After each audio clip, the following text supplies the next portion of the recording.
If you think about any problem you're going through right now, literally anything, remember that you're the only thing which you can control and you can change, and you can't change anything else. And realizing this is a real core of this whole inner citadel idea, which are we talking about today? How to build an inner citadel in your mind, and just the whole like stoic philosophy part about it as well is just really interesting and really useful to you. So that's what we're talking about today. So this whole video might seem kind of obvious to you if you know about Stoic philosophy and about how you can only control what's in your control, and that is yourself. Okay, and so for example, a lot of people stress about controlling what other people think about them, what other people do, etc. You can't control what other people do, and realizing that is one of the most powerful things you can realize if you're really struggling with this. Because it's not nearly as bad as you think. You can't control what other people do, so there's no point trying to control this. You have to accept that reality and realize that the only thing you can control is your actions and what you can do, and that itself is the inner citadel.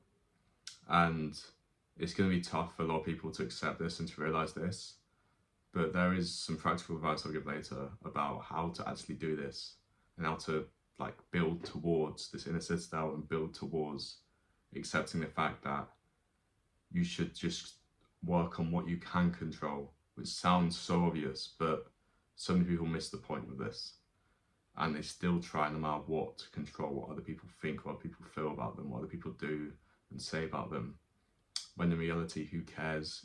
Deep down you don't care. And just realizing this is just so helpful. And the most practical piece of advice I can give you for this is just reminding yourself of this every single day. Like, it's literally setting a reminder on your phone to remind yourself that you only have power over yourself and not over the past. That's a big one as well. People think they can control the past if they think about it a lot, which obviously isn't true. So just reminding yourself every day that you have control over your own actions, and that is what you should focus on, and that is the only thing you need to focus on, is the most powerful thing if you really struggle with this.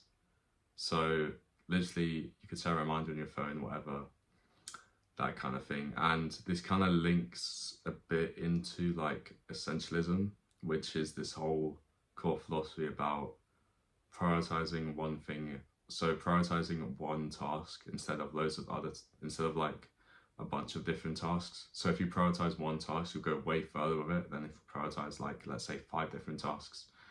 And links back to just prioritizing yourself and your goals and just really zoning into like one particular goal you want to really focus on. Like for me right now is this whole YouTube thing and talking on YouTube. That's the one goal I want to prioritize right now instead of other things in my life. So realizing that there's times in your life which you kind of need to, which it would be beneficial for you to prioritize one certain thing ahead of other things, is quite powerful. I'm not saying this needs to be part of your life at all times, because obviously things come up in your life and it's impossible to only do one thing at a point in your life. But if you prioritize one thing which you're passionate about and you really want to get better at, like it could be anything to do with self-improvement. It could be going to the gym, it could be reading, it could be this, something like this, it could be stuff to do with career, school, job, whatever. Prioritizing that and prioritizing as little as possible will get you further and will get you more fulfillment from doing it, rather than prioritizing like 5 different things and just doing a little bit every single day and just doing a little bit, and you only make a little bit of progress.